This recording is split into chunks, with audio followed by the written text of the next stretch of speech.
All right, it is Saturday, the 26th of June, and this is the Sons of Liberty meetup.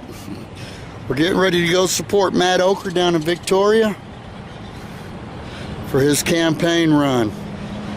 We'll have more on that later. I just wanted to get a look at the bikes and let y'all see just how sweet these babies are. So we're gonna go over here and talk to the boys and see what we're doing here. Let's see, what do we got here? All right, there's Mr. Micah Haas-Costin, President, Sons of Liberty, Texas. Who is that? I can't see with this campaign. That's a kickstand. My God, look at that mug, man. That's one ugly son of a bitch right there. You got that right. Tell us who you are. Frank Ordon, Inez, Texas. Inez, Texas. Small town, Texas. Yeah, baby. And where are we headed today, folks? Matt Ocker's Barbecue, American Legion 166, Victoria, Texas. That's right. We're gonna support Matt and his run. We got Dan West here. There, Rockport. He comes out of Rockport. Let's see who we got here. There's Dick Powell. There's Dick Powell, Victoria, Texas. Let's see. Let's travel over here. We know that's Steve. Steve Powell from Round Rock, Texas. Steve Powell, Round Rock, Texas. You drove a little ways to get here, didn't you, brother? I did, yeah. Round Rock, yes, sir, up north Austin.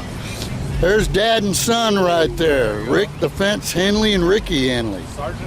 Rick and repeat. Yeah, that's right. Rick's our sergeant at arms. Don't let looks fool you. He's meaner than a snake. And then over here, Dan and Susan. Dan, where'd y'all come from? Victoria. Victoria. Long ride. There we go. Well, we're gonna roll on here in a little bit. We're waiting for the professor to come.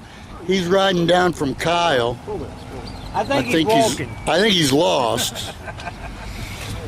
And we're gonna go down and see what kind of trouble we can get ourselves into. We'll talk to you folks later. And I really appreciate y'all's time. And you know, I'd like to just sit down and talk to y'all. If y'all have questions, want to know what my stances are philosophically, or even what I'd like to implement here at the county level. Should I be successful in this election, I'd be more than happy. So let's just have a conversation. What made you decide to run?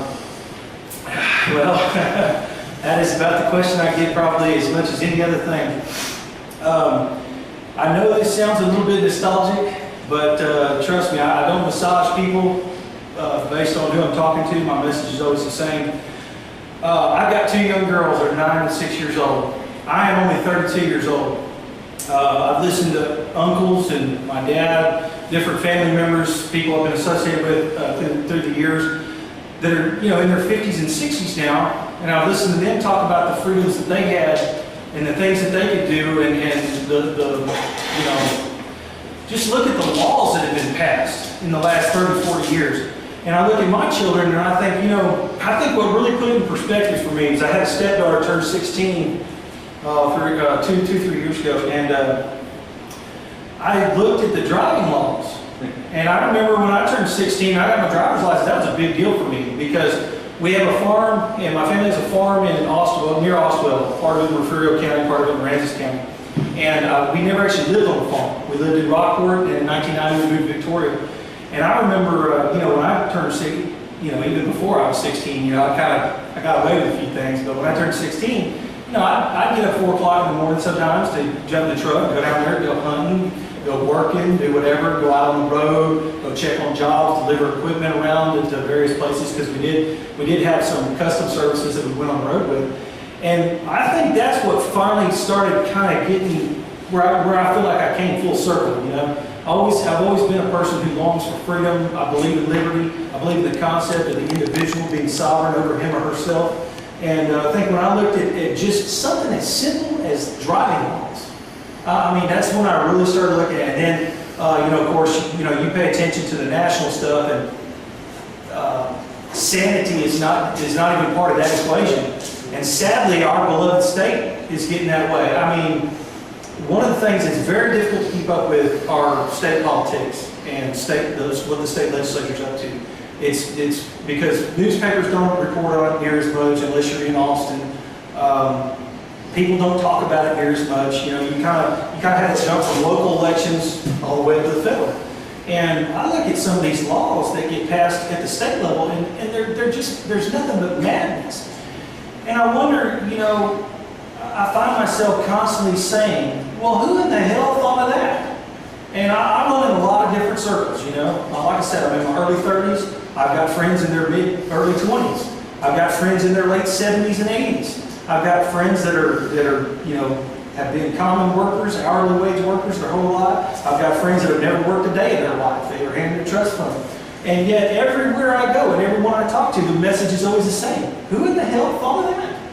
And so I looked at that, and when I started really thinking about getting involved myself, I'm one of those people, I don't want the limelight, I don't need a title, okay? But I looked around and I said, you know, I'd like to find somebody else that I could support, somebody I could get behind.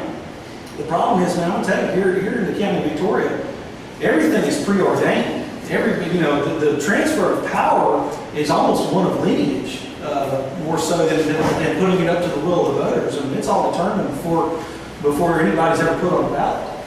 And so I got thinking, I said, well, you know, I'm one of those guys, and if I'm going to tell somebody else to do it, I better be willing to do it myself. And I don't make my money in Victoria, so that makes me a useful animal because they can't use that leverage against me. I'm not employed here in Victoria, so that helps. But you know, and I looked at it and I said, this is a job that I can do. And I think this is where I can impact the most change.